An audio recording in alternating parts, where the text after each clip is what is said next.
పాలు నీలంగా మారడమా, అది కూడా దేవుడి అభిషేకంలో. తమిళనాడులోని ఓ దేవస్థానంలో ఇలా జరుగుతుందంటే ఆశ్చర్యంగా ఉంది కదా.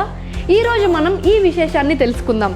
రాహుకాలంలో నీలం పాలు, తిరునాగేశ్వరం ఆలయంలో అద్భుతం. తమిళనాడులోని తంజావూరు సమీపంలో ఉన్న తిరునాగేశ్వర ఆలయం నవగ్రహాల్లో ఒకటైన రాహుగ్రహానికి ప్రత్యేకంగా అంకితమైన పవిత్ర స్థలం. ఇక్కడ విశేషంగా కనిపించే ఒక అద్భుతం ఏమిటంటే, రాహుకాలంలో శివలింగానికి పాలు పోసినప్పుడు అవి తెలుపు నుండి నీలంగా మారుతాయి.